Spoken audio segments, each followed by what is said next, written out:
So now we want to go the opposite direction. So in examples 1, 2, and 3, we took a single log and we expanded it. And now we're going to have multiple logs and we want to condense them. So I'm going to go using my exponent rules, my log rules that we wrote up at the top. I'm going to go working from right to left. So this is when I said we work both directions. So I'm going to be using these rules going right to left. I'm going to take the sum of two logs and condense them into their log of a product. I'm going to take the difference of two logs and condense it to the log of a quotient. So I'm going to be working from right to left. I'm also, for the second example, going to have to use rule number 3. Actually, I'll have to do that for the first example too. So if we look at example 4, I have 24 log 7 plus 4 log 9. Again, no base is written, so that means I know it's base 10, which is our regular log or our log button on our calculator. So I'm going to want to write this as a single log, it condensed to a single logarithm. But the first thing I want to do is try to get any coefficients, any numbers out in front, up as exponents. So I'm going to use rule number 3 from right to left. Anything that's a coefficient, I'm going to bring it up and make it the exponent. So in number 4, I'm going to get log 7 to the 24th power, which thankfully I don't have to multiply out, plus log 9 to the 4th. And even though now these things have exponents, it's still the sum of two logs. That means I can use rule number 1. The log of x plus the log of y is equal to the log of x times y. So I can bring those into one log.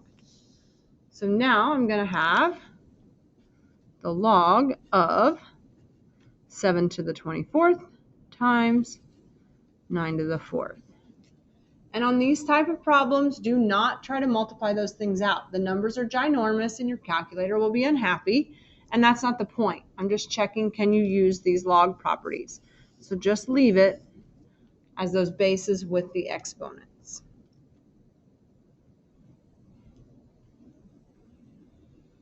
Number 5, I know that I'm the most predictable person ever, but example 5 is a difference so that we can use that quotient property. I also threw in base 6, just so you can make sure that you understand this works for any base, not just regular base 10. But the first thing I'm going to do, just like before, is bring those coefficients up to be exponents. So I get log base 6 of x to the 3rd minus log base 6 of y to the 18. So I just took the coefficients out front, brought them up as exponents. And then because I write too big, I'm going to go over here to the right. Now I have the difference of two logs. So it's log base 6. And then I can write this as a quotient. And the first log always goes on top. So x to the 3rd over y to the 18. Not sure why my parentheses are so jacked up. Maybe I should fix that.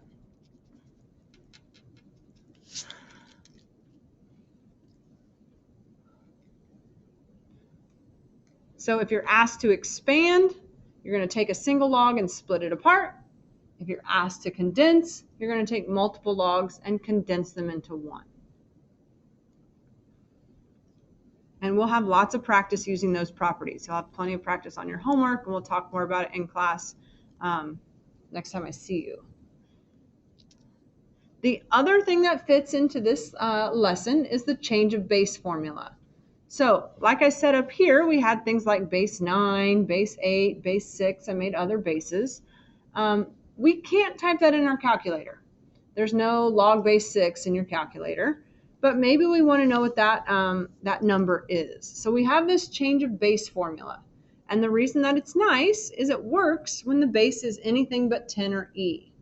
Remember that regular log is base 10, so the log button on your calculator works in base 10, and that the natural log, the ln button, is base e. So anything that's just asking for the regular log or the natural log, you can type straight in your calculator. But if they ask for log base 6, You can't.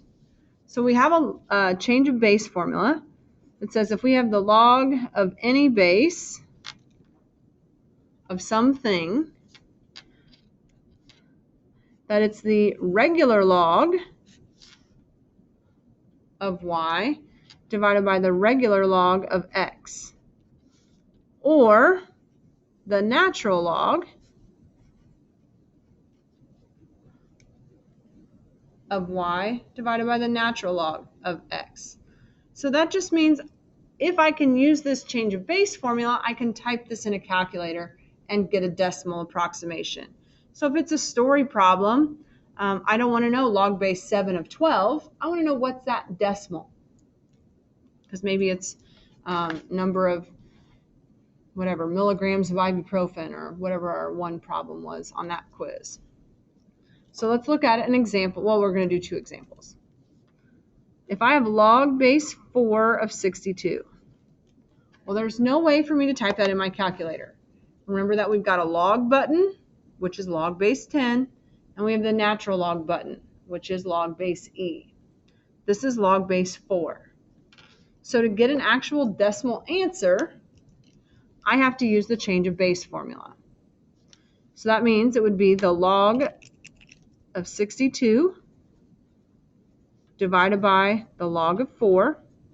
And when I say log, I mean regular log, log base 10.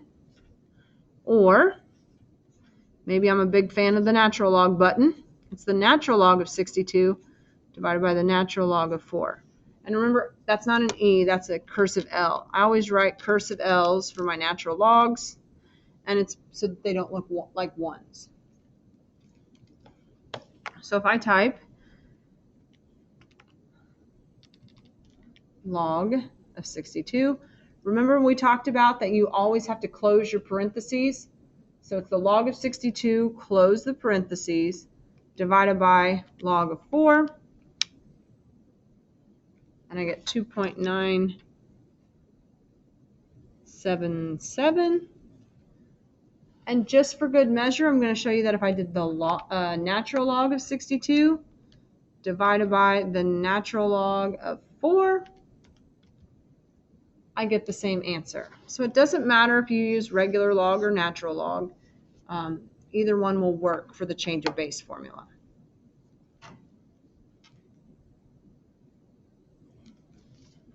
So if I gave you log base 5 of 6.6,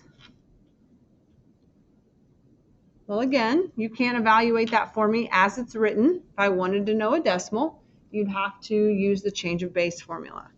So if I set that up, I would get log of 6.6 over log of 5. Or maybe I'm a natural logger. The natural log of 6.6 divided by the natural log of 5. Either way, you're going to get the same answer. So log of 6.6, remember I'm trying to get that so the glare is not in there. Log of 6.6, close the parentheses, divided by log of 5. And I get 1.173. So you have lots of practice opportunities on your homework assignment. You should have 2 homework assignments for me to check when I see you. You should have 7.3 and 7.5. We skipped 7.4. We're going to do that the next time I see you. Like I said, I wanted to make sure that I was here in person for that. But come back, look at these log properties when you're doing your homework. The homework follows this pretty straightforwardly, so I don't think it should be overwhelming. And you should have plenty of time. This is a pretty short video, so I don't know why you shouldn't be able to get the video watched, the notes done, and the homework completely done. So I expect all of them to be done when I see you next class.